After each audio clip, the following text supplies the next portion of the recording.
शामिल कयूं था सिंधी अदब जी दुनिया में तस्लीम सहर जी कहाणी हिक ससी ॿिया सूर। उहा 9 भाङे 9 इंच गोल आईने में पंहिंजो अक्स ॾिसी रही हुई ऐं पंहिंजी सूरत ऐं खदो खालनि में खामियूं ॻोल्हे रही हुई, पर उन वक़्तु हिन खे का बि खामी नज़र न पए आई। सोचे पई त हूअं हिन खे पंहिंजो नकु बि न वणंदो आहे, अखियूं बि न वणंदियूं आहिनि, पंहिंजो रंग बि न वणंदो आहे, पर अॼु इहे सभु छो था वणनि। हीउ ॾिस, मुंहिंजा वार बि केॾा न कारा ऐं सुहिणा थी विया आहिनि। अॼु का परी आई हुई, मूं ते जादूअ जी छड़ी घुमाए वई हुई जो आउं एॾी सुहिणी थी वई आहियां। अड़े हीउ ॾिस, मुंहिंजे नक जी चोटी चमके थी, भला इहा कीअं चमकंदी आहे ऐं छो चमकंदी आहे। ससी मासूम थी आईने सां ॻाल्हियूं थी कयूं। ओचितो सॼे ॻोठ में फायरिंग थी वई। कुझु माण्हू फायरिंग कंदा हिन जे घर में बि घिड़ी पिया। घर जे अङण में हिन जो बीमार पीउ ऐं पोढ़ी माउ, चाचो ऐं नंढड़ो भाउ खटुनि ते वेठा हुआ, जेके हिकदमि उथी बीह रहिया। कुझु माण्हू उन्हनि जे मथां हथियार सिधा कयूं बीह रहिया ऐं उन्हनि मां हिकु ॼणो अंदरि दाख़िल थियण जी कोशिशि करे रहियो हो त ससी ॿाहिरि निकिरी आई। ससी जे निकिरण शर्त हमराह हिन जे ॿांह खां पकड़ियो ऐं छिके वठी हलणु लॻो। ससी चयो, छॾ मूंखे, काॾे थो वठी वञी, छॾ मूंखे, केरु आहीं तूं। उहा रड़ियूं करणु लॻी। हिन जो भाउ ऐं चाचो बि अॻिते वधिया, छॾियो असांजी न्याणीअ खे, छॾियो, छा पंहिंजियूं न्याणियूं न अथव छा।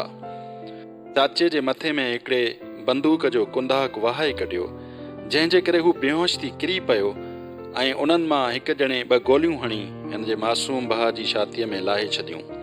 नंढड़नि लोह जे टुकड़नि जो असरु न सहण करे हू ज़मीन ते किरी पियो। पीउ पुट जे मथां रड़ियूं करे किरी पियो, ज़ालिमो, ज़ुल्म कयो अथव, असां तव्हांजो कहिड़ो ॾोह कयो आहे। माउ धीअ खे छॾाइण लाइ हिक जा हथ पकड़िया, उन हिन खे धिको ॾिनो।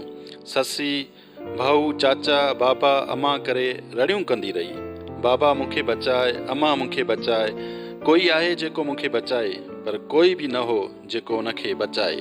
ससी ईअं ज़ालिमनि जे वर चढ़ी वई त कुझु ई ॾींहंनि में उन जॻह ते पुलिस छापो हयो ऐं सरदार ससी जुमन नाले हिकु ॿिए माण्हूअ खे कढी ॾिनी ऐं चयो, हीअ मुंहिंजी अमानत आहे जेका पंहिंजे माइटनि ताईं पहुचाइण तुंहिंजो फ़र्ज़ु आहे। जुमन उतां त ससी खे कढी आयो, सरदार पंहिंजे टोले सूधो गिरफ़्तार थी वियो। जुमन ससी खे बजाए माउ पीउ ॾे पहुचाइण ते पाण वटि रखी छॾियो ऐं हिन खे ज़ाल करे रखियईं, जंहिंमां हिन खे हिकु धीअ ऐं हिकु पुट जो औलाद बि थी वियो। घणा साल गुज़रण खां पोइ सरदार आज़ादु थियो ऐं जॾहिं हिन खे ॿुधायो वियो त ससी खे बजाए माउ पीउ वटि पहुचाइण जे जुमन पाण वटि ज़ाल करे विहारियो आहे, त हिन जे अंदर में बाहि भड़की पई। हिन जुमन ॾे ख़तु लिखायो, मुंहिंजी अमानत में ख़यानत करण जो तो सोचो कीअं, छा तूं उन जे अंजाम खां नावाक़ुफ़ हुएं। जुमन सरदार ॾे जवाबु लिखाए मोकिलियो, साईं, मां तव्हांजी अमानत माइटनि ताईं कीअं पहुचाए पियो सघां। उहा पंहिंजे माइटनि ॾे वञणु न पई चाहे। हिन जो चवणु हो त आउं कहिड़े मुंहुं वठी वेंदमि, उते कीअं ज़िंदा रहंदमि। मूंखे मुंहिंजे भाउ जो मौत ऐं माउ पीउ जी बेवसी जीअण कोन ॾींदी। माण्हुनि जा मेणा कंधु मथे खणणु न ॾींदा, अहिड़ी ज़िंदगी खां मूंखे मारे छॾ। हिन मुंहिंजे पेरनि ते लटो लाहे रखियो ऐं वास्ता पिणु ॾिना, जंहिं बाद मां मजबूर थी पियुसि पाण वटि कहिड़ी हैसियत सां रखां। हिन जी ख़्वाहिश सबबु मूं हिन सां निकाह कयो ऐं हिन खे इज़त ॾियण जो फ़ैसिलो कयो। जेकॾहिं तव्हांखे इहा ॻाल्हि नागवार लॻे त आउं तव्हां खां माफ़ी थो वठां, उमीद त मूंखे माफ़ कंदा।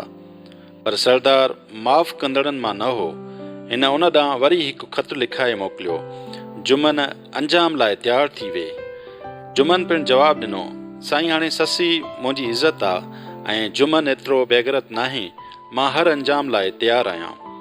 कुझु ई ॾींहंनि खां पोइ सरदार जुमन जे ॻोठ ते चढ़ाई कई। ॻोठ जा 7 माण्हू मारे जॾहिं ससी वटि पहुतो त ससी जो खंजरनि सां चिचरियल लाश ॾिसी हवास विञाए वेठो। जेके घाव हिन खे कंहिं ॿिए न पर ससी पाण ॾिना हुआ, उन जी अखियुनि अॻियां।